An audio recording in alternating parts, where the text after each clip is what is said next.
Welcome to NTN Nightly. I am Janelle Norville. This edition's top stories. Parliament approves extension of declaration of the state of emergency. The Minister for Health and Wellness stands behind essential workers, and the Tourism Stimulus and Investment Amendment Bill extended until March 31st, 2021. Hello and thank you for joining us at the Information Command Center for the National Response to COVID-19 as we bring you the latest developments.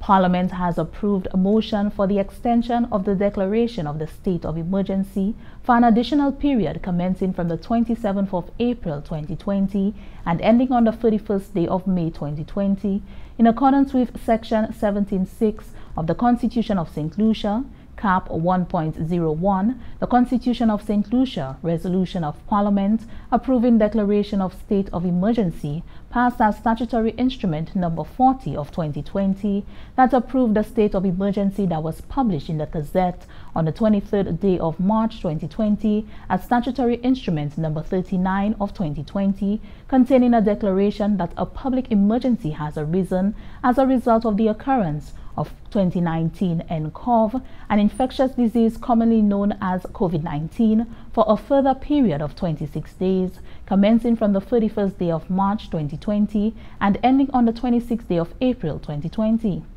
The Prime Minister highlighted that the motion was necessary as it allows for the government to respond quickly to changes, given that there are no certainties as the country confronts the COVID-19 pandemic.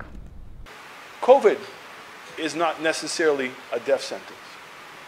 What increased the mortality or the fatality rate of COVID, Mr. Speaker, was the inability of institutions to cope with a huge number of persons. So I think it would be foolhardy, Mr. Speaker, that the government would attempt to fully open the country without maintaining a curfew, without maintaining the authorities to enforce social behaviors, distancing behaviors. And also that we have seen, Mr. Speaker, and I think that the governor of California quite aptly said that this is not a light switch that you can turn on and off with COVID. It's a dimmer.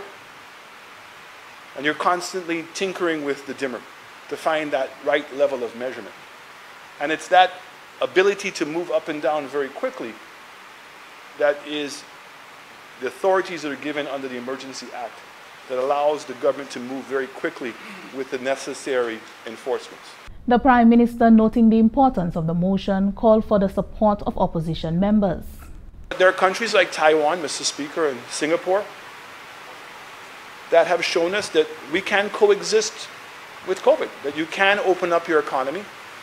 And if once you're putting in the proper social distancing practices, and more importantly, that you have effective enforcement of those, that those changes can make. So continuing the emergency authority allows the Minister of Commerce, as an example, to make some very quick decisions and Cabinet to make some very quick decisions of broadening the list of companies that can open up. With that explanation, Mr. Speaker, I'm hoping that we can get the support of all the parliamentarians in agreeing at this time to extend the authority for 30 more days.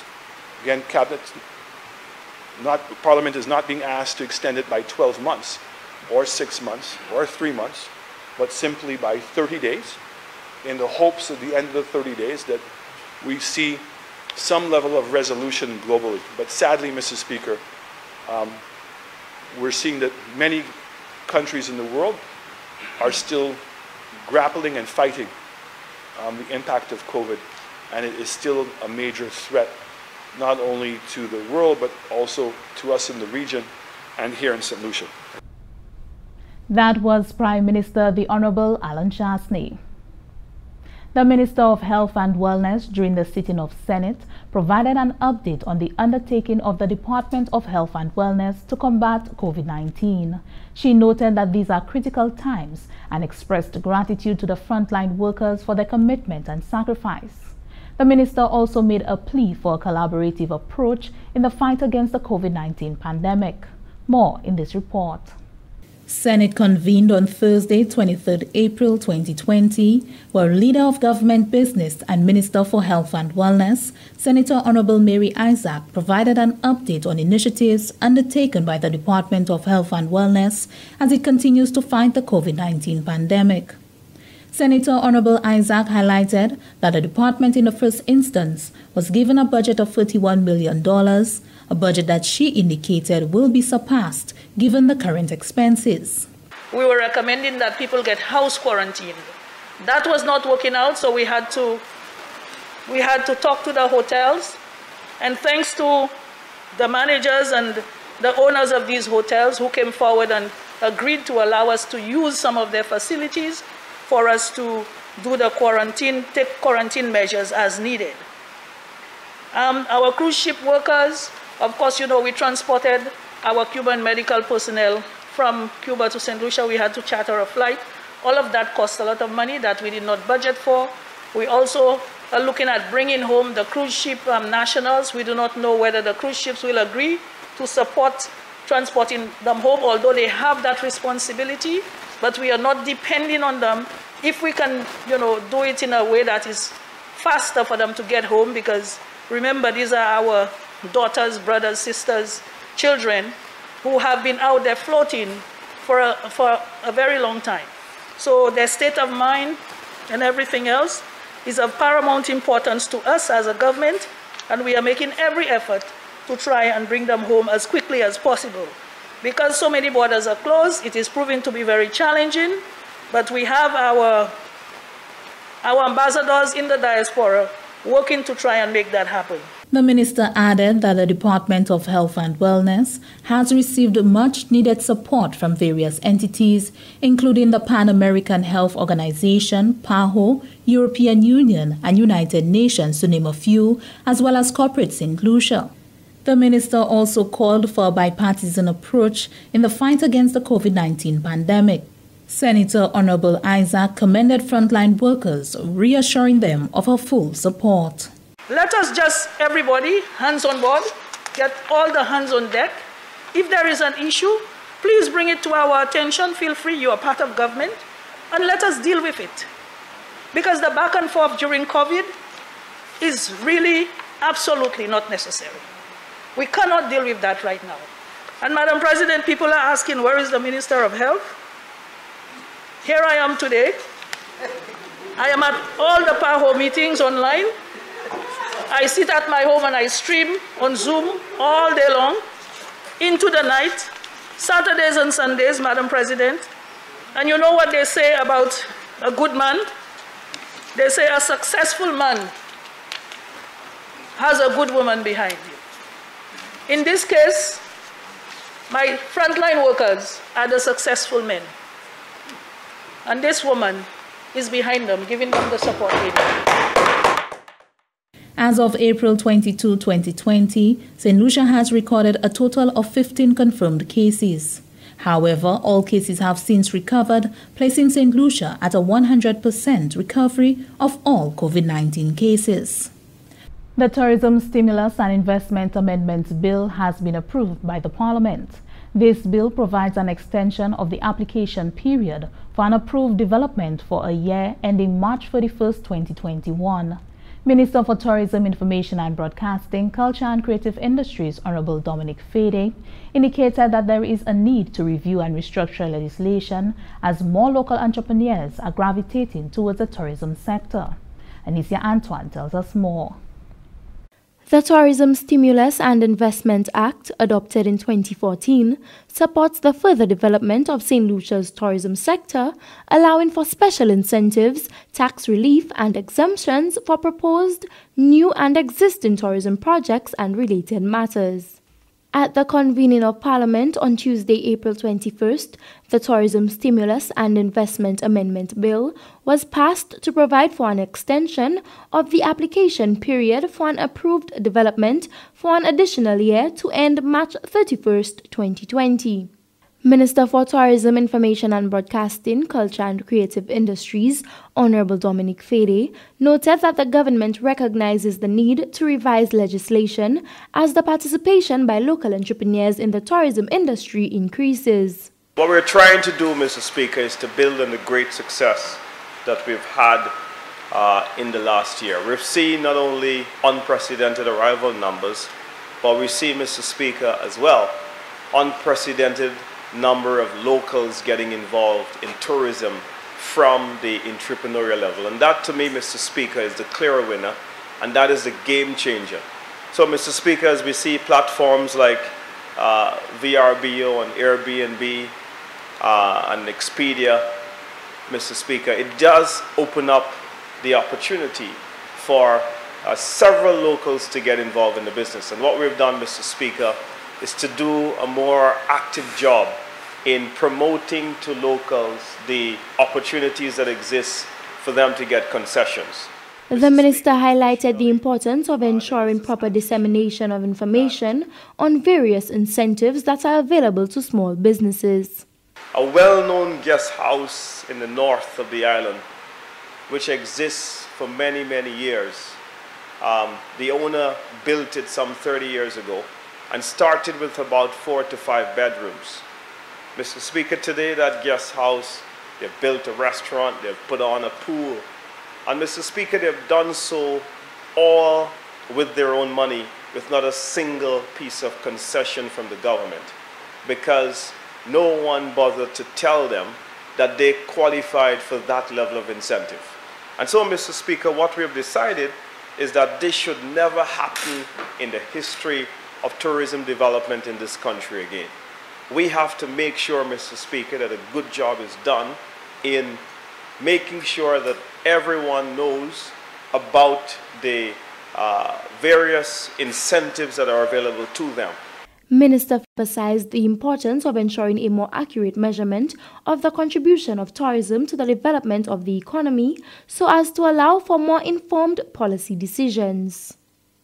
From the Government Information Service, I am Anicia Antoine reporting. This is NTN Nightly. Please stay with us.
Welcome back.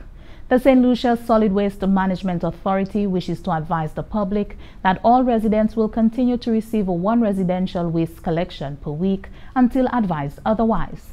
The authority's director, who appeared recently on the national television network, the Information Command Center for the National Response to COVID-19, urged members of the public to act accordingly so as to maintain the cleanliness of the environment.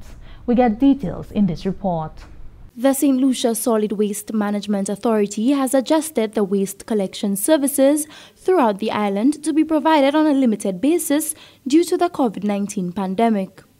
Waste collection has been reduced to 1 day per week for communities. Justin Seeley, General Manager at the St. Lucia Solid Waste Management Authority, made an appeal to the public to ensure the proper management of their waste throughout this period. What we've done is that the first day of collection would have been the only day of collection for persons. And so if your collection day was Monday and Wednesday, or Monday or Tuesday and Thursday, you would receive garbage collection on the first day, either the Monday or the Tuesday. Some places get garbage collection, I think, the Wednesday and the Saturdays. So the Wednesday will be your only day of collection. Yes, we do get the complaints that, you know, we have a buildup of garbage, but we plead with persons to manage the garbage properly at their homes in the time, because the little measure that you take in your house actually reduces the time that persons are out collecting, and then diminishes the risk a bit. Emlyn Zhe, Information and Communications Manager at the St. Lucia Solid Waste Management Authority, explained that biodegradable items can be composted to minimize the quantity of waste being sent to the landfill. Zhe called on the public to take full responsibility for the waste being generated within their homes. Bag waste as much as possible. It's important that residents ensure that bags are available for placing this waste, and of course household bins is very essential during this time. So persons who don't have bins, it's important that they utilize some form of containment in order to keep waste contained during that 6 to 7 day period. We also encourage double bagging of diapers, napkins, wipes, tissue, masks and gloves. And of course, all personal items utilized during this time. Of course, we need to try to protect the family members as well as the collectors on ground who handle the waste. The St. Lucia Solid Waste Management Authority informed that the adjusted collection services schedule will remain in effect until further notice. From the Government Information Service, I am Anicia Antoine reporting. We now join Primus Hutchinson for today's Nouvelle au Creole. Merci, auteur général. Monsieur, madame, département qui est responsabilité pour information en gouvernement ici, ça c'est GIS, à ce même télévision nationale pays NTN, qui a posé une nouvelle à Creole. Président Primus Hutchinson. Premier ministre ici, honorable Alain Chassné, j'ai expliqué à Caille Parlement des marches que le gouvernement a pris pour ménager l'économie pays là en bas maladie corona. Démonstration à Caille Conseil mardi passé pour établir une motion pour longer à ce curfew en pays ici et pour défricher façon que le gouvernement a servi la main charitable des assistance finance qui assurance nationale j'ai offert au Premier ministre Chassné fait les membres parlement et public là comprendre qui et j'ai une discussion et puis l'autre grande agence de finances comme Banque mondiale et Banque Caraïbe pour trouver soulagement en dette pour payer avec diverses assistances que le pays a négocié pour rester qu'à flotter en bas menace corona. Premier ministre Chassné explique que ces discussions et négociations ça là et puis Banque pour développement Caraïbe là avec l'autre agence de finances c'est une qui prend un pile de temps pour être fait complètement. Mais on a Premier ministre là annoncé que durant temps ça là, le gouvernement a identifié presque 240 millions de dollars qui avaient immédiatement pour servir qui a supporté le budget gouvernement. Selon le Premier ministre là, ces discussions ça là et puis Banque mondiale, CDB et ces Taïwanais là, c'est pour servir ces assistances financières là pour ça qui est plus nécessaire à présent plutôt ça qui était là pour ça qui était là originalement. Premier ministre là fait qu'à parlement comprendre que ces assistances là c'est pas principalement en l'argent comptant mais en façon par exemple pour établir travail en pays là pour essayer d'accroître l'économie quand bataille là continue contre maladie corona. Alors il explique que ces assistances là ensemble et assistance NIC et gouvernement pour établir travail et aussi pour soigner en grande quantité de monde qui peut payer et puis en boucher manger tous les jours. Premier ministre Chassné dit aussi, ça a aidé les cultivateurs, ça c'est les femmes, pour trouver l'occasion pour vendre produits. Premier ministre Chassné explique que ces femmes passent à vendre produits pour hôtel encore. Alors, le gouvernement a acheté la maillot et aussi les animaux pour aider les plus pauvres à payer cette liste. Initiative ça là, possible et puis effort, export, c'est hôtel pays et chambre de commerce. Le gouvernement a trouvé autorisation au Parlement pour accepté 33 pour 80 millions de dollars pour assister moun qui perdit travail à résultat de maladie corona qui a menacé cette liste. Conseil national pour transportation publique, j'ai fait promettre pour supporter le gouvernement en bataille contre la maladie corona. Durant une discussion à la télévision NTN, premier vice-président Conseil là, Kentry Frederick, et deuxième vice-président Michael Flood, parlaient à ce démarche qui les chauffeurs l'auto passagers, ça veut dire j'apprends pour assister à la situation. M. Flood remarquait que chauffeur l'auto passager, c'était le premier secteur qui devait affecter, comme yo, premièrement, tenu pour porter 10 passagers. Et pas déjà longtemps après ça, ça descend pour 7.